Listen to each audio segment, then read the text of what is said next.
Welcome back. Last week, we laid out the 2026 roadmap.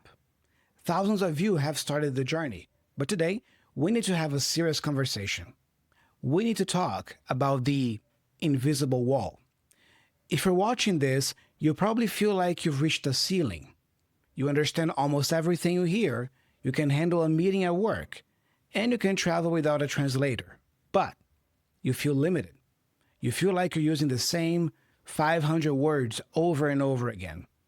You feel like a B1 or even B2 student and not a C1 professional. In my 20 years of teaching, I've realized that the B2 plateau isn't a lack of knowledge, it's a lack of precision. Now I'm talking about moving from B2 to C1. Today, we are going to do a deep dive diagnostic to see exactly why your English is leaking. And I'm going to give you the precision tools to break that ceiling and finally get you to a C1 level. The first thing you have to understand is that the plateau is a biological reality. When you were a beginner, every new word was a 100% increase in your knowledge. But at B2, you already have enough English to survive. Your brain, which is designed to save energy, tells you, hey, we can communicate now. Why work harder? This is what I call the Netflix trap. You spend hours consuming content, and because you understand it, you think you are studying. But understanding is passive. To reach C1, we have to move into active encoding. Think about it. When was the last time you learned a word and actually used it in a sentence 10 minutes later? If the answer is never, that's why you're stuck.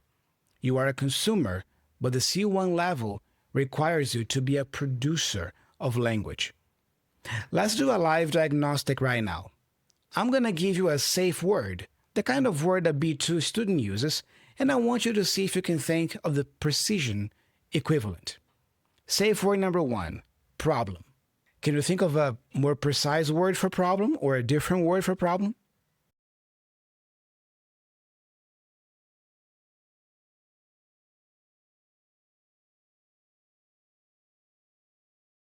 Everyone says, I have a problem at work. It's fine, it's correct. But a C1 speaker is a bit more precise. Is it a setback? Is it a glitch? Is it an obstacle? Or even, is it a predicament? When you use the word setback, you aren't just saying something is wrong, for example. You're saying that progress was delayed. That is precision. Safe word number 2, big. Can you think of any other alternative for big?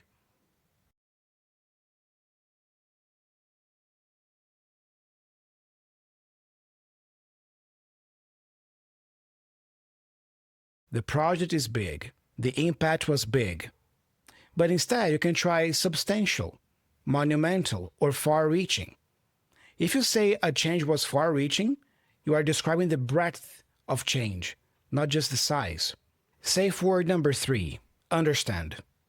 Can you think of another word that is a bit more precise instead of understand?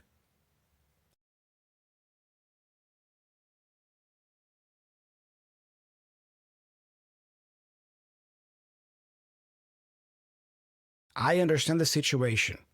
You can try grasp, fathom, or comprehend. If you say, I can't fathom why they did that, it sounds much more sophisticated than, I don't understand why they did that. In 2026, I want you to audit your own speech. Every time you are about to use a safe word like good, bad, big, small, or problem, I want you to pause and find the precision alternative. This is how you signal to the world that you are no longer a student, but you are becoming a master of the language. At the B2 level, your grammar is usually correct, but it's flat. It has no flavor. You use the same subject-verb-object structure every time. To break the plateau, you need to start using advanced connectors and modals of deduction.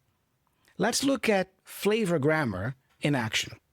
First, the cleft sentence. This is an emphasis tool. Instead of saying, I like the way he teaches, a C1 speaker might say, what I like about his teaching is the way he explains complex topics. By starting the sentence with what, you are focusing the listener's attention. It's a small structural shift, but it sounds infinitely more native. Second, modals of deduction. This is the Sherlock Holmes tool. Stop saying, I think he's tired. Start saying, he must be exhausted, or he might have been working late. When you use modals like must, might, could, or can't to express your level of certainty, you are adding logic to your English. You are showing that you can think critically in the language. Third, inversion for emphasis. A B2 speaker says, I have never seen such a beautiful place. A C1 speaker says, never have I seen such a beautiful place. This is the elite level. It's dramatic. It's formal. It's the kind of English that gets noticed in a presentation or a job interview.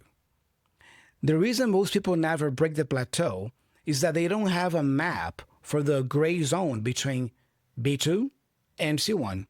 They just wander around YouTube hoping to get better.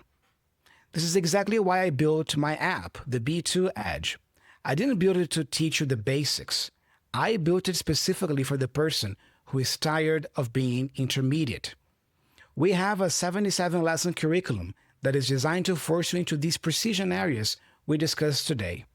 We take you through high-stakes professional scenarios, also complex emotional nuances, and the flavor grammar that schools never teach. Even though our New Year's holiday discount has now ended, the value of having a structured daily path is what makes the difference between staying B2 for 5 years or reaching C1 in 1 year. If you're watching this and you realize today that you've been playing it safe with your English, then you are exactly who I want in the B2 Edge community. But remember my rules.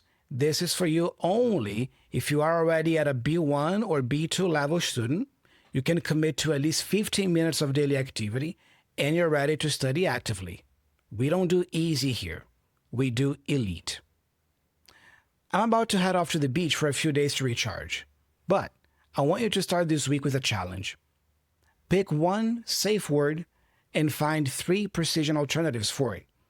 Write them in your notebook. Remember the longhand anchor, writing by hand that we talked about last week?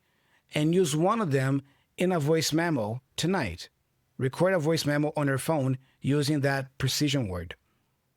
The plateau is not a wall. It's a staircase. You just need to know where the next step is. What is the one word you use too much? Is it very? Is it nice? Tell me in the comments and let's find a better alternative together.